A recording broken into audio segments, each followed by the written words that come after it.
Bonjour chers frères et sœurs de l'église de l'I-Jésus, nous sommes aujourd'hui le lundi 8 mai 2023 et nous allons débuter la méditation d'un nouveau livre, celui de Ruth. Au chapitre 1er, les quelques premiers versets nous décrivent la situation initiale. Le texte nous parle d'une famille dont le père Élimélec et l'épouse Noémie et leurs deux fils, Mahlon et Kilion, décident de quitter Bethléem pour déménager dans un pays étranger, celui de Moab.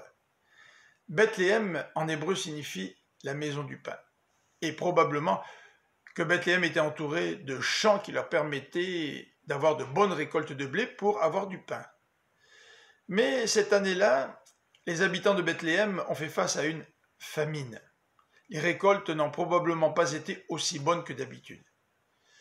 Et Élimélec, dont le nom signifie Dieu et roi, prend la décision de déménager en Moab. Le texte ne nous dit pas si Élimélec a consulté Dieu, mais probablement que s'il l'avait fait, Dieu ne l'aurait pas conseillé de partir en Moab. Les Moabites avaient, par l'intermédiaire de leur roi Balak, tenté de faire maudire le peuple d'Israël par Dieu.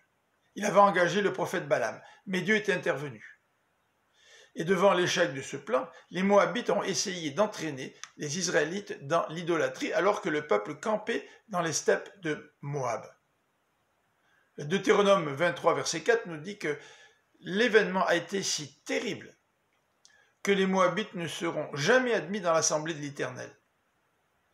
Et le texte formellement interdit les Israélites de conclure des traités avec les Moabites.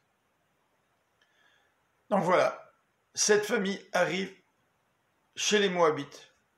Mais après quelques années, les deux fils épousent des filles moabites, mais le papa Élimélec meurt.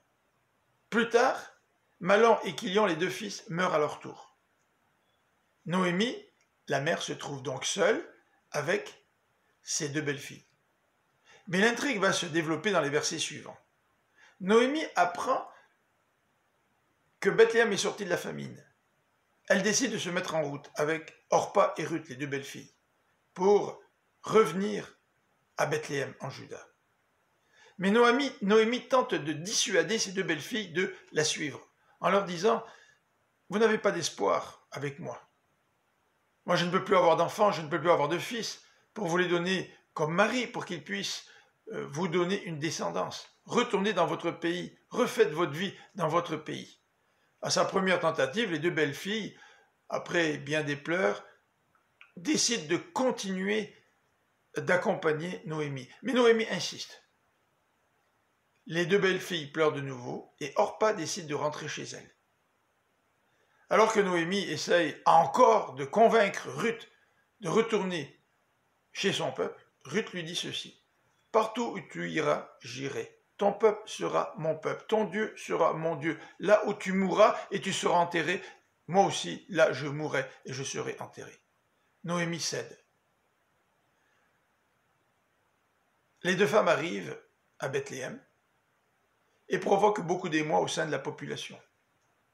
Voilà Noémie qui revient après tant d'années. Mais Noémie répond en disant ceci, « Ne m'appelez plus Noémie, appelez-moi Mara », ce qui signifie en hébreu « affligé », car l'Éternel m'a affligé. Je suis parti les mains pleines et maintenant je reviens les mains vides. C'est drôle comme parfois les événements de la vie peuvent nous faire changer la perception de nos situations. Lorsqu'Élimélec est parti avec son épouse, probablement il ne pensait pas partir les mains pleines. Il partait parce que Bethléem connaissait une famine.